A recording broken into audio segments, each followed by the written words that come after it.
What's up, folks? This is Panama Steve right here at Pacific Vibes. This evening we have the one and only Black C from RBL Posse, a San Francisco Bay Area legend. Welcome on in, brother. Yes, sir. Much love. Much love. Man, it's a pleasure having you. And we'd love to hear like some of your stories, a little bit about you, your background, your upbringing. So, if you don't mind, like before you were Black C and a rapper and all that, if you don't mind, tell us a little bit about your upbringing. Man, born and raised in San Francisco, Hunters Point section, Harbor Road projects. Back in the straight 70s, baby. Raised in the hood. Regular ghetto life, I guess you can say.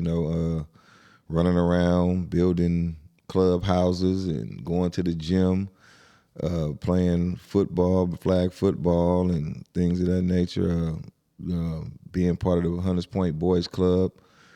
Just regular life. I mean, I would say it's similar to that scene, I guess, in the beginning of like Minister Society when they had his mom and dad and them playing dominoes and all that, the pops at the table playing dominoes. Right, and, that classic scene. Yeah, that scene. That's sort of like what my house was like. You know what I mean? And also even with the ruckus, with the violence and everything. I was a part of everything when it comes to Hunters Point, from the gang banging, the violence, the drug scene. Everything. I was a part of all that. You know what I mean? Until the music came and saved me. That's beautiful, man. Yeah. You came from the real bottom. From the bottom, for real. When they say got it out the mud, yeah, for real, for sure, got it out the mud. That's beautiful. Big props on that. Yes, sir. Hey, pimpin'. So tell me about like 1990, 1991, 92 when you started getting really into it. As far as the music? Yes. My boy Budweiser, I had just got out of Log Cabin Ranch. That's a boys' juvenile facility. It's like probably a step up from going to like a group home, and a step below going to like YA, the Youth Authority. You know what I mean? They give you a shot there. It was like a year program. I was there. I was about to go to YA, but I ended up had a little money. I was getting money in the hood. Was able to pay $10,000 for a lawyer. Ended up having me escape, going to Preston or whatever. A Carl Houghton Youth Authority, and I was able to make it to Log Cabin Ranch in La Honda, California.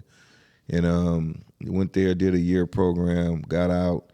And when I got out, a lot of my guys I was hanging with was gone. My best friend JJ, who I'm with today, he was gone, got sentenced to 14 years. Well, he did 14 years, but he got sentenced to life. And my boy D Folks, who be on stage with me now, he was in YA doing 3 years. And my boy Lil Lou, he was in the penitentiary doing, I think, like 3 to 5 or something like that. So when I got out, I wasn't by myself. I had the hood, but then was like my main circle who I ran with. So when I got out, my boy Budweiser kind of like, man, he knew I had a little money. He was like, man, why don't you invest into me, buy some equipment. I've been doing this rap thing, and he let me hear some songs. It was dope. It was nice, and I was just like, I'm with it. I'll buy some equipment, and I went and bought the equipment, and that's pretty much how I got into music with Budweiser. I came in as an investor, being like an executive producer. He wanted me to buy the equipment, but then I ended up learning how to work the equipment, because one of the guys who said they knew how to work everything didn't know how to work it. My boy Double B, shout out Double B. He really didn't know what he was doing, so I started playing with it, tinkering with the equipment, and I was just self-taught. Just started learning how to do the equipment, learned what the RCA plugs was, and started learning about 4-tracks and samplers. They had the SB12 and just all self-taught. All self-taught, and I just started making beats. I just started playing around with my little Dr. Rhythm beat machine, the SB12 sampling. Had a couple Casio keyboards and just started playing with it, and I was actually good at it. People were just like, man, these beats is dope. Like, man, you raw. Yeah. And I wasn't even thinking about rapping at the time, so I was doing that for maybe like 3-4 months, making beats for Budweiser, T-Lo, my brother Baby Dre, and a few other guys in the neighborhood, Herb Young, a few of them. And then from there, as I got better doing some music for them, I ended up making some beats that I wanted them to rap on, and they didn't, you know, they was out hustling and doing whatever. They wasn't coming to the studio, so I had a song that I made, a beat that I made off of the Your Customer, Eric Sermon and them beat, which we actually used on the back of a lesson to be learned. But I had that beat, I flipped it, and I tried to get T-Lo on it. He didn't want to, you know, he was, you know, bullshitting and stayed out. So what I did was I was just like, you know, let me play with this. So I ended up writing a song called What About My Niggas, where I just named everybody in the neighborhood and just, you know, spoke, you know, they highlights or whatever, you know, like, you know, this dude might be fly and flashy. This dude got money. This dude got a nice car. You know, I might say their name and just say, you know, as far as how fly they was. Right. And I just kind of like took the Too Short approach when he said, man, you know, you name dudes in the neighborhood, they gonna play it. And I did that, and it kind of took off. Everybody loved it. It was like, man, your voice is, bro, your voice is dope.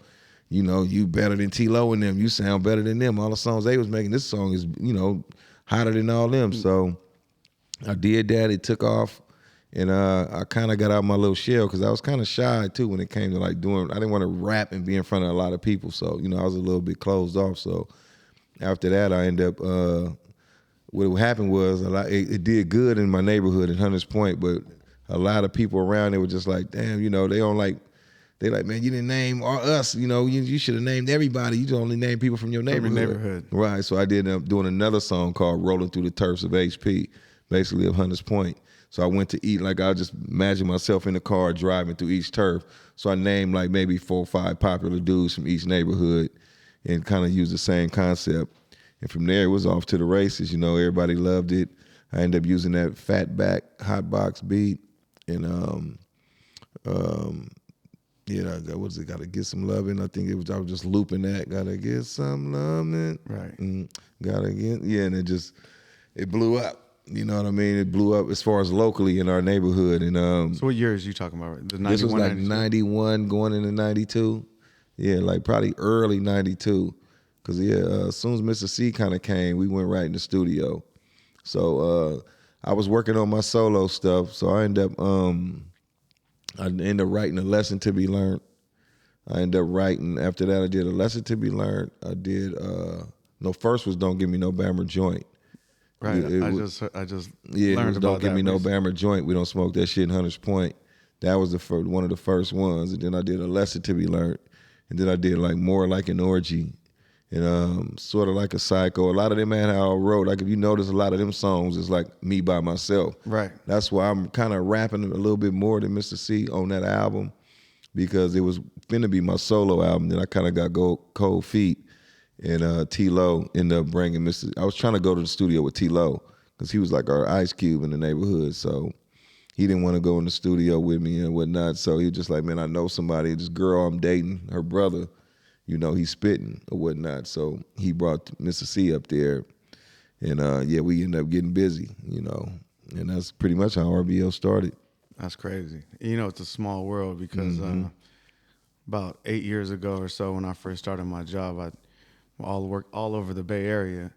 And I ran into Budweiser. Yeah. Right. Yeah. And he introduced himself, and he was like, see, look at right here. He showed me the cover of RBL Posse. Right. And then after that, then I realized like Cougnut was giving him a shout, and I heard his name like floating around. I was like, oh shit, that's crazy. So, Nah, Budweiser was if it wasn't for Budweiser, I wouldn't even be rapping.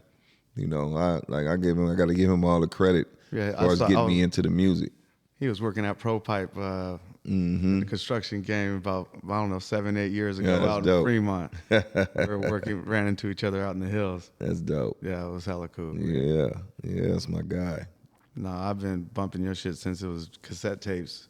Real talk, like, you know, so, man, like, for real, like, I give you big props on giving not just me, but a lot of us something to slap throughout 95 to 2005. That was 15 to 25. So, you know, some of my best years of growing up, like, dope. You know, like really growing up, right? And dope. And yeah, no, the whole like influence that, I mean, just the lingo. There's certain, we all use the same one, but y'all Frisco cats have certain things that stand out. You know what I mean? In real talk. And definitely like just setting the bar, and how you guys are, how y'all comedic about, Yeah, but you're yeah, the serious lyrics. about it, Yeah, right? yeah, So yeah, we talking exactly. about like Bammer, like the Right. term Bammer is not That bunk only just weed. like clowning, but it's like, no, don't be bringing that mediocre shit up over Exactly. here. No bunk weed. No rolled up wood, man. We don't roll up wood, man. Yeah. We definitely don't want them popping with seeds in it. You know what I Right. mean? Exploding. You See, know what I I mean? grew in that 93, 94 era. That's when it was kind of transitioning from, that Exactly. Mexican brick weed Exactly. and that you had to get the seeds out and The then the good stems gold out of weed it. and all Right. that shit, man. You know what I Right. mean? And then Moving away from that. right. Then we got the fire or a bomb. Called it Exactly. back then. Shit didn't Exactly. even have no names. Yeah, because we used to smoke no lie, we used to smoke that weed with the seeds. We used to have to break it down and get the seeds out, Right. remove the stems and the seeds. And then when that chronic came in, it was different. You know what I mean? Right. When that lime green, that frosty, it was just like, ooh, it was different. And you know had what to I have mean? some paper. Yeah, Shit man. It was wasn't. that kush, that sensimilla and all that just came through, man. It was different. Yeah. Changed the game. No, that's funny. There's a few expressions that Yeah. we've been saying ever since. Definitely Bammer. And Yeah. some of my boys, we say, Uri. Yeah, exactly. That's Hunter's Point all day. Is that? Yeah, that's Hunter's Point, man. You know, Fillmore, we used to be like woo coo. You know, we Uri, you know what I mean? So we had our own little calling or whatever. You know, we see somebody down the street, Uri, you know what I mean? They knew you was from Hunter's Point. Yeah. That's funny. See, I'm over here saying that for years. Didn't even know exactly what it meant. Yeah, just a call. Mm-hmm. No, that's tight, Brad. One thing that I've always said, because I liked it on that Eye for an Eye album, is hey, don't hate, congratulate. Exactly. You guys said it at the end of one of your songs, Yeah, right? exactly. And I always said that because, everybody always want to throw their little salt around and shit. Hey, man, Of don't course. hate, congratulate. Of You know course. what I mean? It comes with the territory, man. You know what I mean? It comes with success. You're going to always have haters, man, when you're trying to move, man, especially when you're moving mean and they ain't a part of it. You know, if you ain't a part of it, you're going to hate on it. You know, and that's just how the game go. Right. So if you don't mind me asking, like these Frisco legends besides yourself that, I'd love for you to speak. I think first and foremost, Mr. C. Yeah. Rest in peace, Mr. C. Because I slapped your shit for hella years, right? Especially in my younger years. Right. But just recently, right, before you about to come over here, I wanted to do a little bit more investigating. I was finding out more and more. But yeah, if you don't mind talking a little bit about Mr. C and, who he was to you and who he was as a man. Man, I love Mr. C, man. He was he wasn't from our neighborhood. He was from our neighborhood, but he came there later on. Like a lot of us who was up there, we've been there since we was young. Where was he originally from? He was from Hunters Point, but he went from Harbor Road, our projects. Okay. He was more down, like he stayed in like the houses. He was just from Hunters Point. He wasn't from no set. He Right. was raised good, going to church. Pretty much just into music and all that. Going to school. Being raised by his grandparents and his mom. He definitely wasn't from like Oakdale, West Point. Harbor Road, Shoreview, OCO, like none of the like turfs we consider like hoods or whatever around there. He was just from Hunters Point, and he wasn't even really claiming Hunters Point. He just living there, with his grandparents and them and whatnot. So he was into music, man, and he was a ladies' man. He was funny as hell. He's a comedian, cap on your ass. He was very, very funny. The females loved him. He was an old 6-footer, man, and I just look at my evolution today, how I am lyrically, and I could just imagine how he would have been because he was really into lyrics. Like he brought like the punchlines and metaphors to the neighborhood. Like we used to be up there, we just rapped. We was all just gritty, just rapped about street shit and just, our life and we wasn't using like punchlines, you know what I mean? Right.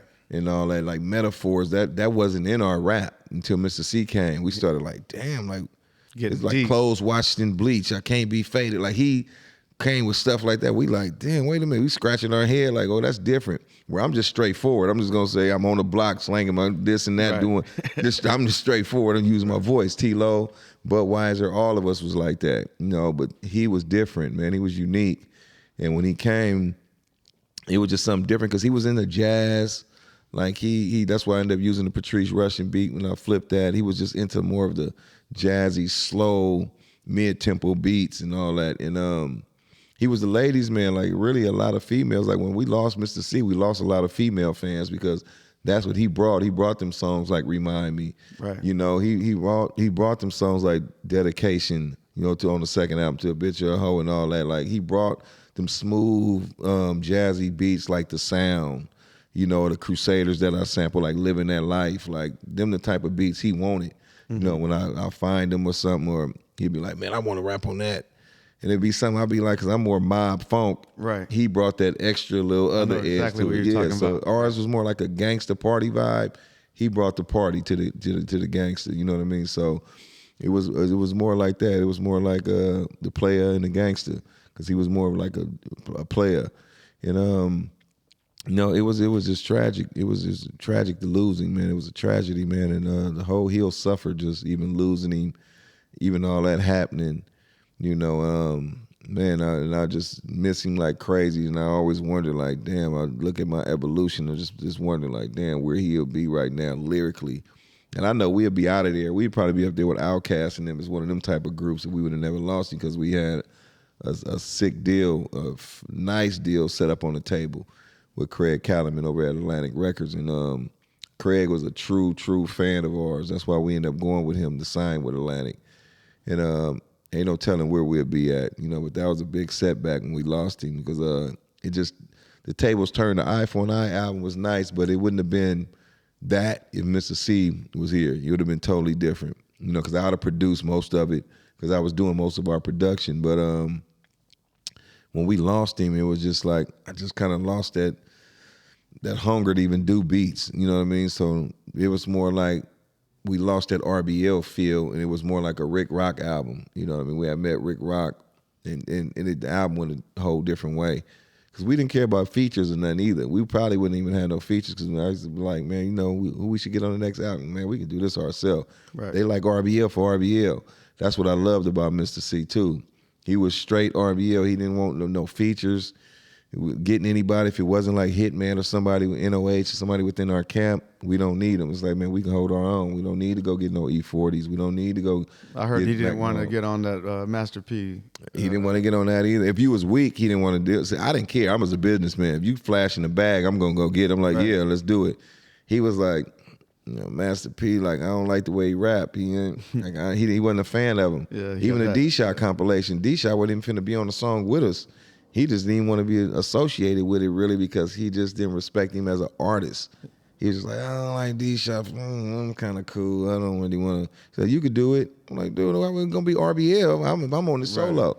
So I ended up doing the song, Time to Get Our Serve On. And when he heard it, he was just like, I got to get out.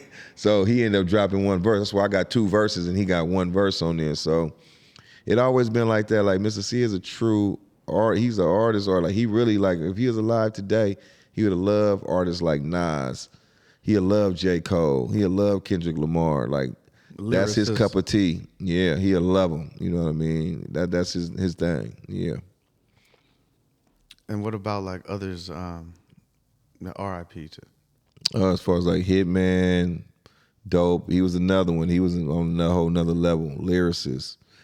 Hit was our little brother too. Losing him was just another tragedy. But you know, it's like that when you serve yourself on a silver platter. Going back to the hood, sometimes you gotta change. You gotta accept change when it comes. You know, Hitman really didn't want to. He didn't want to stay away from the hoods. You know what I mean? It was one of the things where he was young. It's like we was over there. Like me, I had fun over there. I was over there for years, so it was easy for me to just like make that transition out the hood. But he was still young. He, you know, newfound fame. His album just came out in '95. We lost Mr. C beginning of '96. He was just now getting hot. So it's like, you know, I tried to keep him away as long as I could. But he, you know, when he went over there, he got so embraced by everybody in West Point and everywhere. It's just like he wanted to stay over there. So it's just like, man, I don't want to be out there in the suburbs in a fucking studio sitting around, you know, bored with you. I come back, but I got to go over there and hang out. I'm loving this fame. So, yeah, and then one thing led to another, man. And, we lost him, you know, him, Cool Nut, you know. Man, we lost some legends, man. Cool Nut, I believe a car accident. And And Cool Nut, man, he didn't really even reach his full potential, man. And that boy was just magnificent. He was one of our influences. You know, when I was in Log Cabin, that's all I was bumping. Cool Nut, Ghetto Boys, you know, So NWA. he was a little bit older than y'all? Yeah, Cool Nut probably a couple years older than me. Yeah, he probably. He was already established by the time you got. But he was established as an artist. When I was in Log Cabin, I was listening to him, and that's when I thought like he was a star. Because you know back then it was cassette tapes. You had a cassette tape. People looked at you as like you went to Hollywood and did it. You know, it was like wonder how he. God damn, he on a cassette like he. Yeah. Man, so it was different. You know what I mean? It ain't as easy as it is now. You can just push, upload, and you're an artist, singer, whatever. You know what I mean? So. Yeah, it was a little bit different back then. When you had a cassette tape, people looked at you as a star. And when Cool Nut came out, it was just like, wow. And then to hear his voice on I'm Rolling, Scandalous, man, you know. He's definitely a personal favorite of mine right there. Cool Nut. And there's a lot of people don't know about him. And it's like, it's crazy how big he was locally. But then when you start traveling, it's knick-knack around. It's sort of like that with all Bay Area artists. I ain't gonna just say just Cool Nut. When you go to Seattle's and Portland's, they know about him. You go to Arizona's, they might know about him. But the more you start venturing out, going to Detroit's and Kansas City, nobody get heard quiet. Yeah, they be like, who is that? What are you talking about? You know, we know about certain artists. You know, we know RBL. We might know San Quinn. We might know Messy Marv's. And like, you get quiet for a lot of other artists, though, when you start venturing out. Even when you go deep down and just in Southern California, you know, they lose traction. It's like, man, you don't know. They're like, yeah, Cool Nut. Certain people here and there might have heard of them, but they presence ain't locally famous, right? Locally famous, and you will get kind of, you know what I mean? Your brain will get manipulated into thinking you bigger than what you are when you're sitting in your little hometown bubble. But you leave out, yeah, that bubble get popped. You be like, oh, reality set in. Like, man, I got to do a lot more work.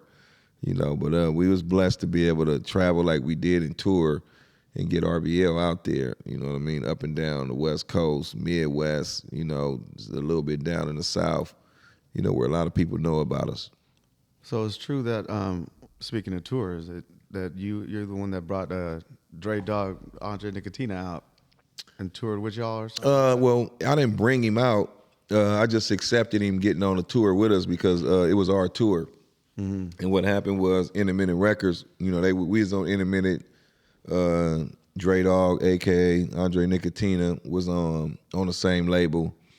His album dropped around the same time ours did, so we was going on a big tour because our stuff was picking up. We was getting a lot of steam.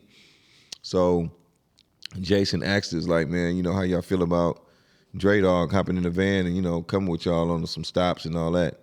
You know, I could have easily been like, nah, we doing this by ourselves and just shut him down. And he would have probably had a little bit more of a struggle to kind of get up there. Right. But what happened was we just like, yeah, that's our boy. You know, 'cause we had just did a couple of shows at the Stone together. What year was this we talking about? 92. In 92, we did a show at the Stone together. You know, we met him, was cool. We had jumped in this video, The Avenue and all that. So we was cool with him. It was just like, hell yeah, that's my guy, yeah. And so when we got out there, he stayed out there. You know, we came back working on our second album and all that but he kept on, you know, he stayed on tour and he ended up creating that cult following he got. You know, I respect my boy. And we on tour with him now. He look out for us now. It's like, you know, we scratched his back. He's scratching ours now. You know what I mean? So that's a beautiful thing right there. Beautiful thing, man. And that's my boy, one of my best friends in the industry, you know what I mean? So anytime he hit me up, be like, yeah, I'm there. You know what I mean? Just let me know what stops. Man, I got 4 stops on this, you know, 10-city tour or something I'm doing. I got 4 to 5 stops for you, man. Why don't you see if y'all gonna come? And we show up. So we on this tour right now with him. So it starts, I believe, on 4/12, April 12th. We're gonna be in Fresno and then we're gonna bounce around a few stops. That's tight. Yeah, Hell yeah, that's my guy.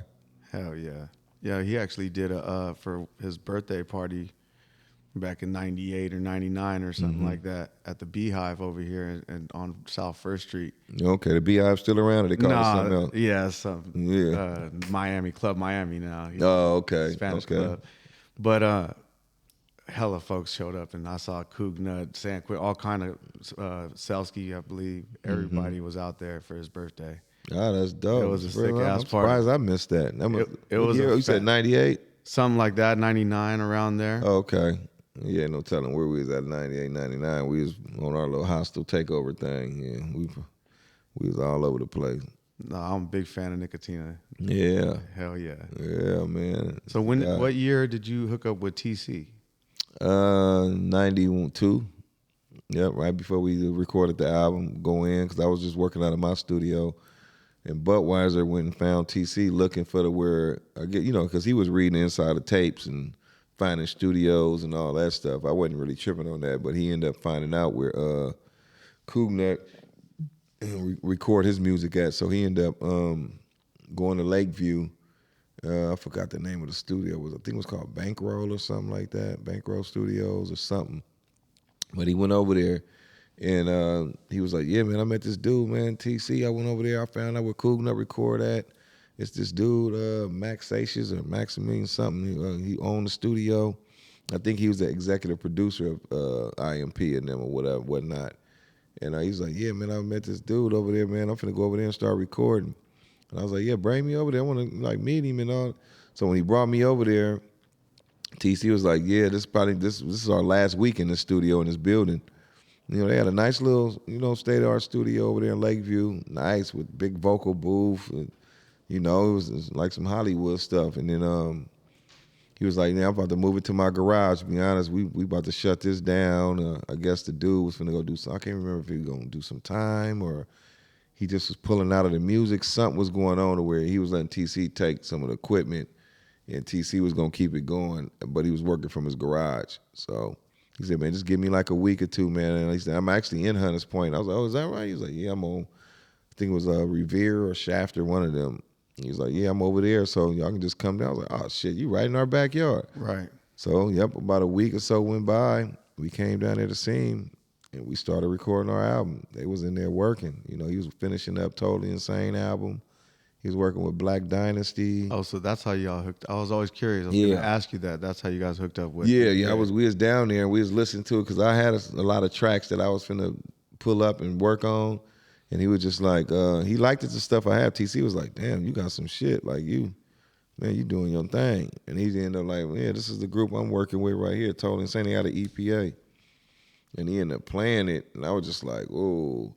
And they motivated me to go back in the crates. That's why if it wasn't for Totally Insane, our album wouldn't have been as dope as it was. Because I heard their album and I was just like, let me go get me some shit now. I gotta go. I got some cool shit that I got right here, but let me go back. You're gonna step up your game. I went and stepped up my game. I was like, man, listen to them in Black Dynasty.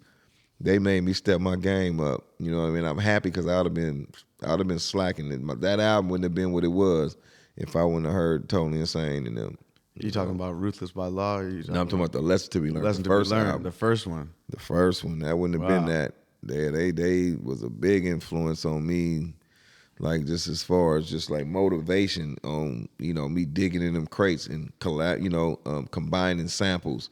Cause I was just gonna loop one sample and just rap on, like how Bammer we were. I was just gonna just loop one sample, But then when I went down there, like when I had wrote sort of like a psycho, I was just trying to rap on Step Into the AM by Third Base.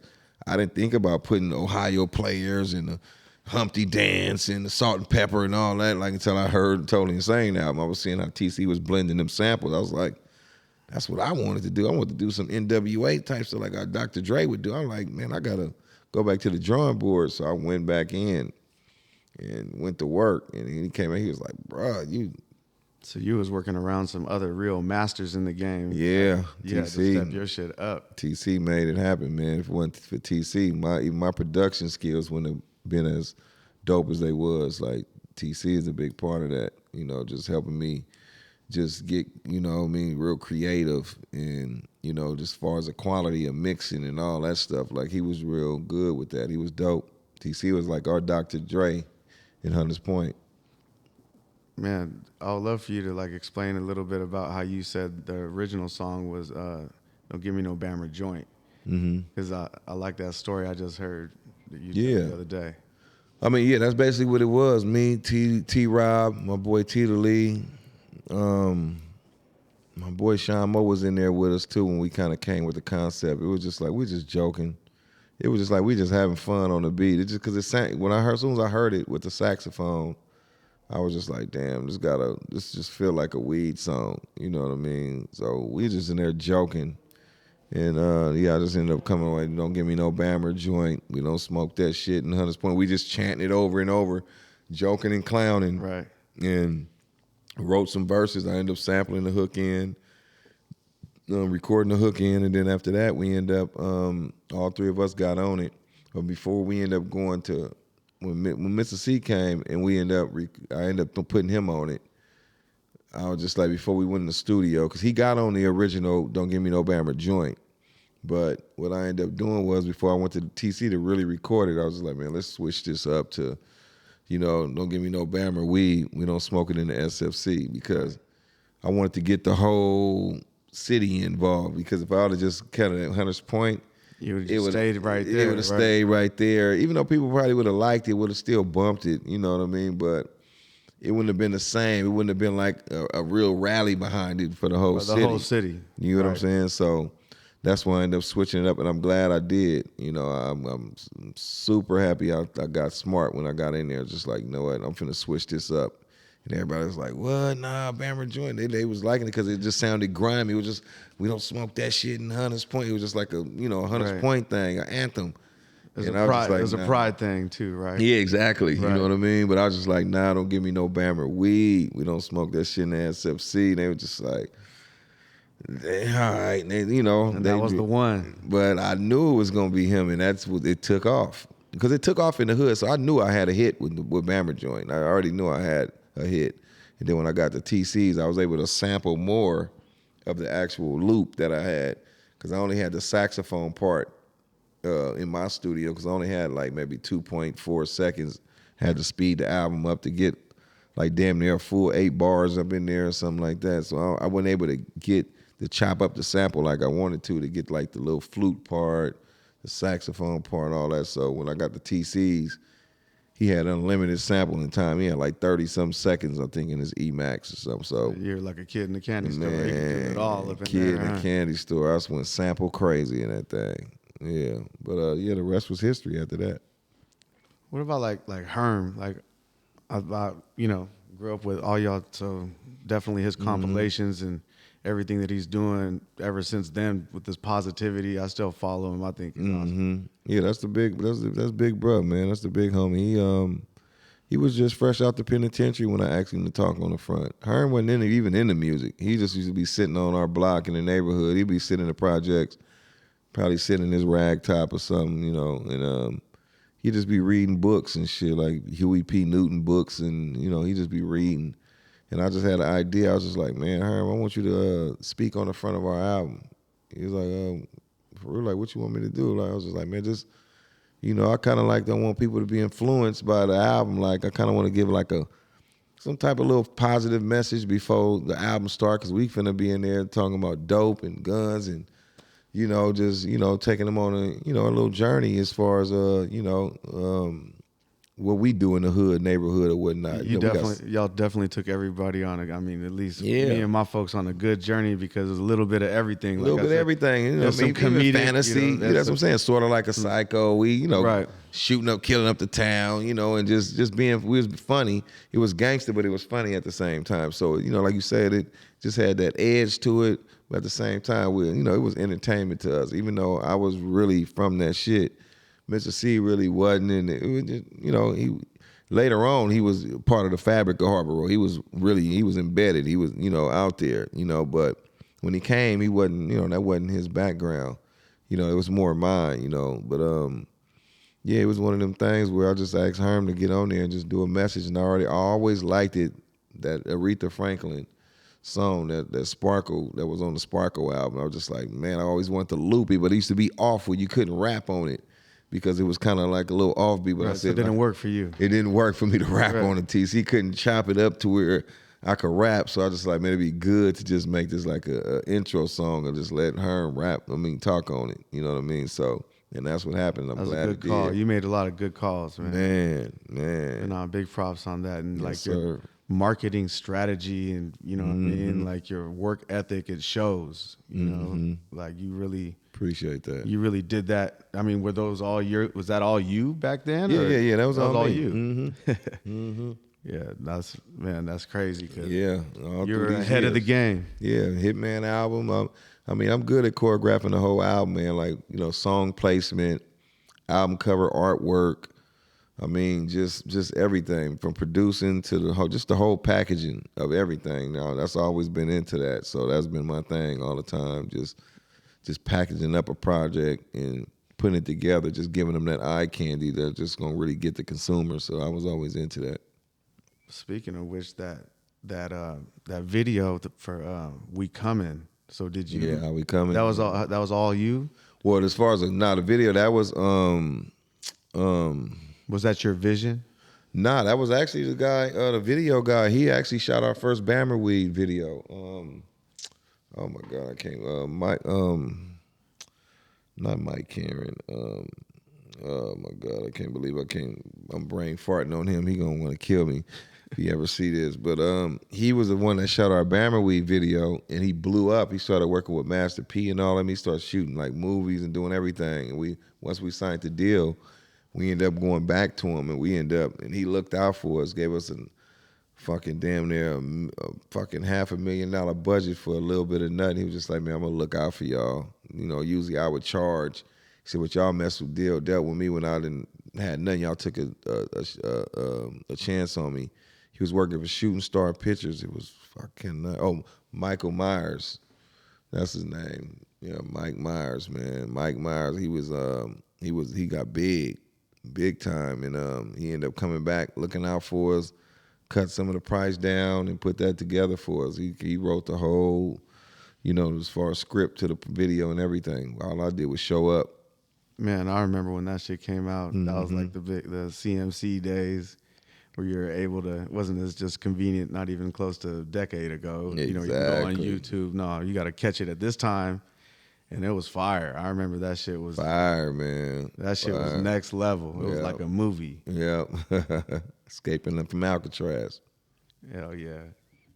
And so, like, what do you say is the difference between in the rap game, from then to now? I mean, there's obviously we're talking about as far as the game period. Technology. Shit, used to go in there and stripe a reel, and it used to take an hour or two just to set up before you even record. Now you can just go in there and turn your Apple computer on, and start recording. But it's just easier now. You know what I mean? It's flooded. The game is flooded. Back then, rappers didn't come a dime a dozen. You really was unique. You was able to build a fan base because not everybody wanted to rap. And everybody, even if they could, they kept it at house parties. They wasn't going because they didn't know how to do it. They didn't know how to go to record, and they thought it costed millions of dollars to just even come out with a cassette. Nowadays, man, you just upload and get on shit. I mean, United Masters, DistroKid, TuneCore, CD Baby, anybody, Empire. And you're on. And you own. Click of a button, boop. You up and you record. And today, right now, make a beat in 3 minutes. Record in the next 30 minutes and then have it uploaded within an hour or two. So, it's flooded now. I'm happy I came out, which they might call, quote unquote, the golden era. You know what I mean? I'm happy to be able to build a fan base that they still check for RBL stuff, whether it's merchandise, shows, music. We was able to come out at a time where, it helps. I mean, we was able to build a genuine fan base because nowadays it's just microwave music. You might get a hit. If you get a hit, cool. But if you don't get a hit, man, I mean, you just like air missing. I mean, it's like you a needle in a haystack, man. It's just so many artists. Everybody doing, once one person doing it, everybody doing it. It's just ain't no more fans left. It's kind of hard if you're a new artist coming in. It's very hard. That's why I kind of got away from having a record label. I used to have, I think, start letting my label go. I mean, as far as artists go on my label, probably around like 2006, 2007. I just started. It wasn't no more money. The more as the technology started making it easier, it was like there's no money there. Why even keep on harboring all these fucking artists and making promises to them that you're gonna put them out, or you're gonna put the budget behind them, and there ain't no guarantee that you're gonna get your money back. And so once like places like Bayside shut down in Sacramento, City Hall Records, like all them used to be giving budgets. I used to be able to go up in there and bring a project, and they'd throw me 30, 40,000 cash up front, for the project, for marketing, promotion, probably pricing, positioning in the stores, getting listening stations. But as the technology came out and you got these iTunes, Pandora's, Amazon Musics, and streaming, once all them DSPs came out, it was over with. It's like the whole nother game now. Whole nother game now. Now you got places like Rock Bottom Records who was around, Joe at Creative Music in the city, like all of them start shutting down. You got a few that still hold on, but even them, they had to compensate for the music not selling, or maybe bringing clothes in, selling clothes, selling other, shit, incense or some shit. I don't know. They bringing in anything, you know what I mean, to get off something, to make some money, to keep the doors open. So CDs ain't selling no more. So it started being hard. So a lot of them shut down, man. And it's like everybody's streaming now. Everybody, doing subscription, based services. So it's like, what are you to do? So for this new era, like, what do you recommend for rappers out there to promote their stuff on DistroKid and something like that? I mean, yeah, they can promote. I don't know, as far as promoting, I'm still trying to figure it out. But I mean, you could upload it to anywhere. Right. YouTubes, and as far as distribution, I would say, yeah, you can go to Empire, TuneCore, they got CD Baby, like you say, DistroKid. Yeah, you can upload to all that, SoundClouds, everything. Everybody, you can get your music there, but to get people to listen to it, I don't know what to tell you. It's like you gotta I wouldn't even put out albums if I was a new artist. I would just do singles, drop a single, push the hell out of it, and just see what happens. Hopefully you go viral. Some TikToker want to use it, because there's so much competition. It's hard to be seen nowadays because there's so much. And a lot of it, there's some good stuff and it's a lot of bullshit. So it's just like, to be seen, you got to have some money. And if you don't got the money, just don't quit your day job and just do it as a hobby. And hopefully one day it might just happen, just you doing it out of love. And that's kind of how I got in the game. I was doing it out of love. Right. I didn't really care about if I was getting paid. That's why we kind of took the shitty deal we did from Independent Records. I didn't care. I was just like, I'm trying to get my music out. He offered us $10,000. I was like, hell yeah. And he's like, what I'm gonna do is I'm gonna buy the 5,000. I had just bought 5, just sold out my 1,000 CDs within 2-3 days. So I took that money. I made 5,000-6,000 from that. I went and bought 5,000 cassettes. And when I got them in, he wanted to sign us because everybody was calling up there wanting to order our album. It was just like, bro, they going crazy. They like, man, I'm ready to just buy those off of you. He's like, man, what you want from? I said, man, COD price, give me $5. He's like, done deal. He said, now what is it gonna take for me to sign y'all and distribute it, and I take over distribution, I press it up, I just pay y'all a cut. And I'm just like, oh hell yeah. I said, what you want to give? He's like, man, I give y'all 10,000 on top of the 25. So that kind of manipulated me because it kind of seemed like he was giving us 35,000 when really he was just buying the CDs off of me that I had, and he threw an extra 10 on for us. And that's what kind of convinced me to just like, let's do it. I didn't even care. I didn't even want to read the paperwork. I was just like, yep, give me that check. You know what I mean? He was like, nah, go get a lawyer, sleep on it, to make sure everything is right. And I didn't even want to spend no money on no lawyer, but we ended up getting some little fucking rinky-dink ass lawyer who like, oh, it's a pretty good deal. I mean, yeah. He didn't tell us nothing about the point system and mechanical royalties or anything. He just like, it's a pretty good deal. He's saying exactly what he's gonna do. He said he's gonna give y'all, 11 points or this and that. We didn't know nothing about the point system or none of that shit. So no details at all. Nothing. But that was our fault. I can't blame him because I really didn't want to spend for him, and he was willing to do it for cheap. So I wasn't trying to spend none of that $35,000. I already had to pay Mr. C something. Had to get my boy Ed, who let me borrow the first $1,000 to get the 1,000 CDs, this 1,000 cassettes, because I didn't really want to put the money into it.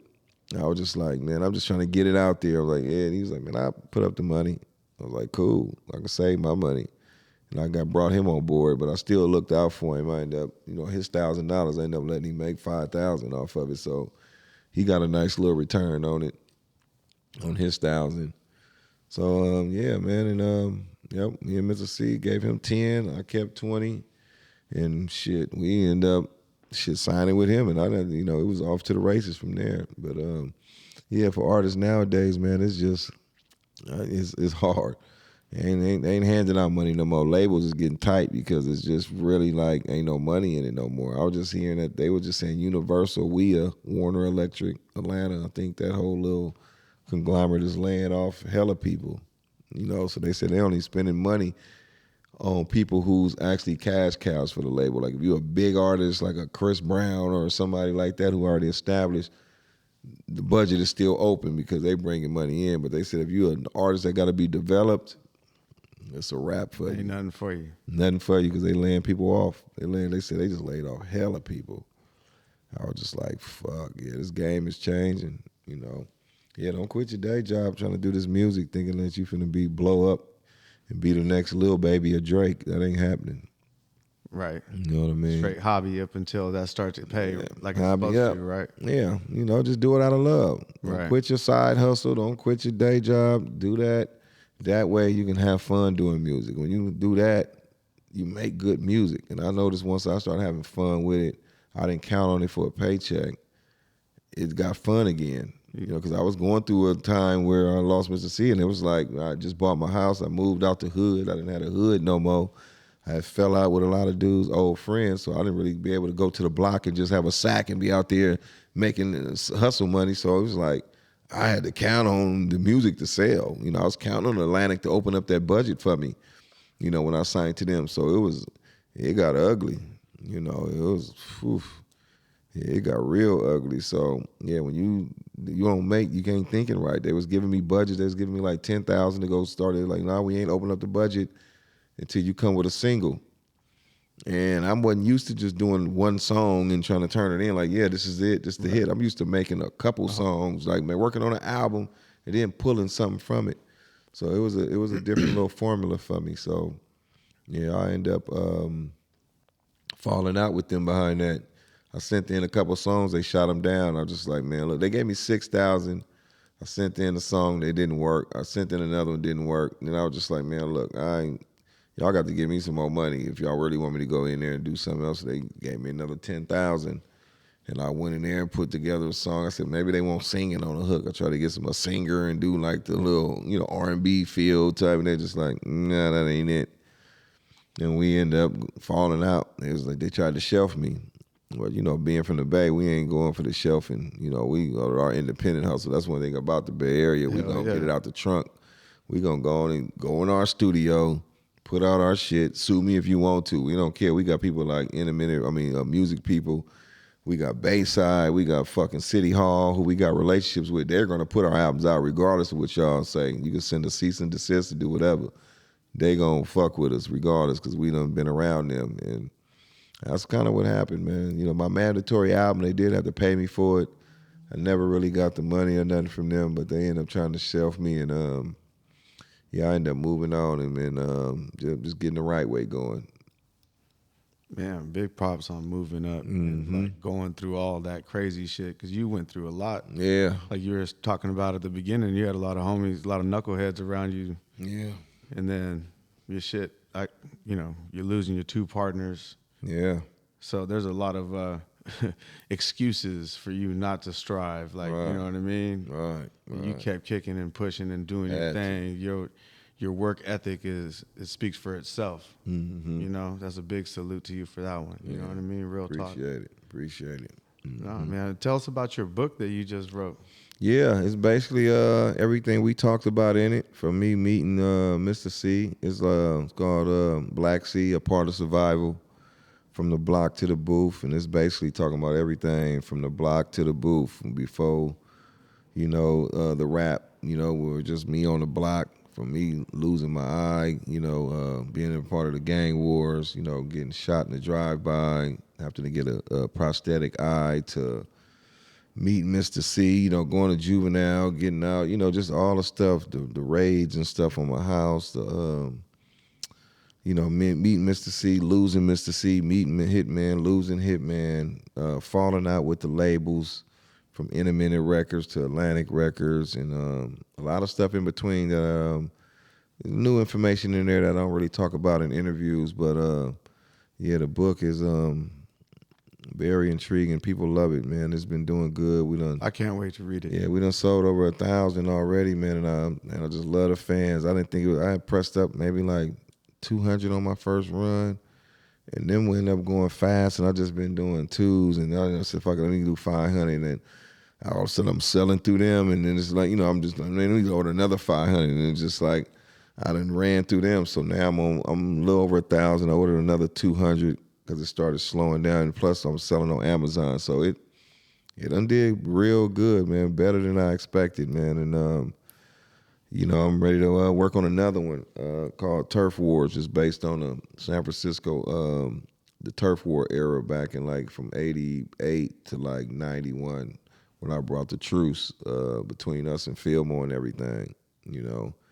And I don't deep dive into it in the book. I'll touch on it, but I'm finna do more like Turf Wars. It's gonna be more like the Chronicles, where I'm just kind of talk to a lot of people. It's gonna be different chapters based on different dudes who was a part of it. You know, the whole from the truce to just being factors just in the turf war period, just causing problems, whatever. You know, I'm trying to do it to where nobody ain't incriminating themselves or doing nothing stupid like that. So we're gonna keep it clean and just talk about, you know, just all the politics that was going on within each turf and juvenile and the YA system and all that. Yeah. That's crazy. And you mentioned the treaty, you know, the song that the SFC. Yeah, Bammer, we kind of brought that together. Trying to make, you know, my boy Lonnie Green from Demons of the Mind, shout out him. So whose idea was it?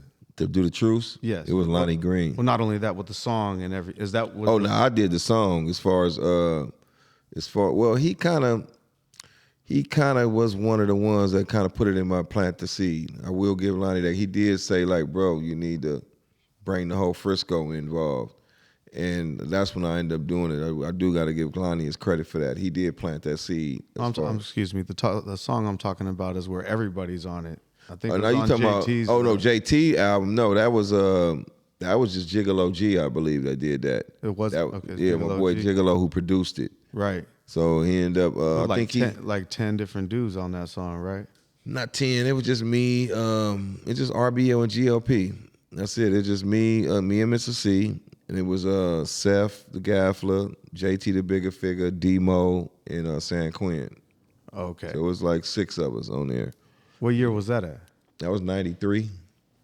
Yeah, that was 93. That was a year after our album dropped. Because we had got hot. We was doing our thing. And Gigolo G ended up putting that song together. He used sample Mr. C voice.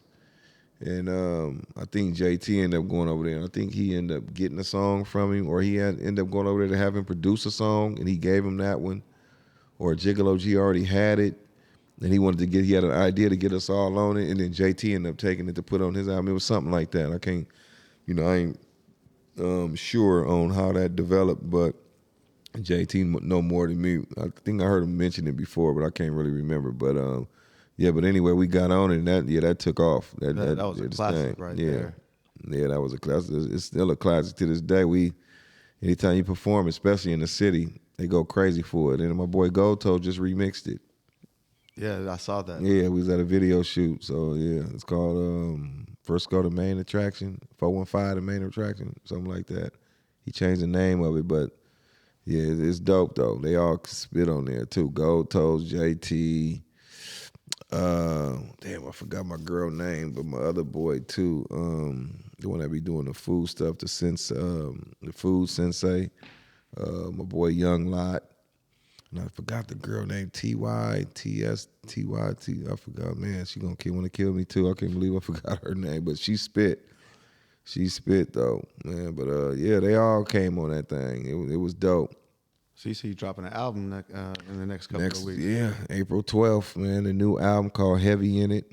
No features, nothing on it. I got my boy Joe Fresco on it. I got my boy CW the Third on it, but they all within the camp. I went back to this regular formula we do. So you be out here out in San Jose at the Niner games and messing I'm always with at your the boy? Niner games, yeah. Always. That's every home game. I'm there. You know what I mean? Love it. You know, shout out to my boy Ruben and them, 4-way swag, you know. They always roll out the red carpet for us, but yeah, I'm always at the Niner games, man. Die hard Niner fan. Hell yeah, I'm gonna have to pull up on you. Yeah, most definitely. Man, it was a pleasure having you. Please tell them where they could find your merchandise, your book, everything. Yeah, merchandise is available online. You can go to www.rblposse.bigcartel.com. That's www.rblposse.bigcartel.com. Or if you can't remember that, it's too long, just go to rblposse.com and click the link to the store. You'll see the store link at the top. And to take you to we got all the merchandise, No Bammer hoodies and hoodies and shirts, hats. You got the Bluebird shirts, hoodies. We got some new ones. We just released the 30-year anniversary. We got some new ones dropping next month around 4/15, 415 day. So that's April 15th. We got like 5 designs that we dropping. So hell yeah, y'all been working over there, huh? Working, man. Trying to keep it going, man. Trying to keep the torch alive, man. For RBL Posse, for Mr. C, Hitman, and man, it's just and until it's my time to go, I'm gonna keep that torch lit for him. You know, I gotta keep it. You know, and I'm blessed to just be able to keep RBL relevant by myself, because that's hard to do, and you don't really see groups, last that long, the name being spoken like that, man, without both members is real hard. So, I respect our fan base for even still, we still get booked as RBL Posse, you know what I mean? And it's pretty much just me. And, I bring in different hype men here and there, but, they still come to see us. They still checking for us. Shit, I'm over here still slapping your shit like it was 1995. Exactly. So, yeah, love the fans. Hell yeah, brother. It was a pleasure having you. For sure. And, you're always welcome. I can't wait to read the book, and this album's coming out. Yes, sir. And I'm going to check up. I'm going to pull up on you on one of these Niner games. That's man, got to. Pull up, man. Pull up. Hell yeah. All right, y'all. It's Panama Steve, Black C. Until next time, y'all be cool.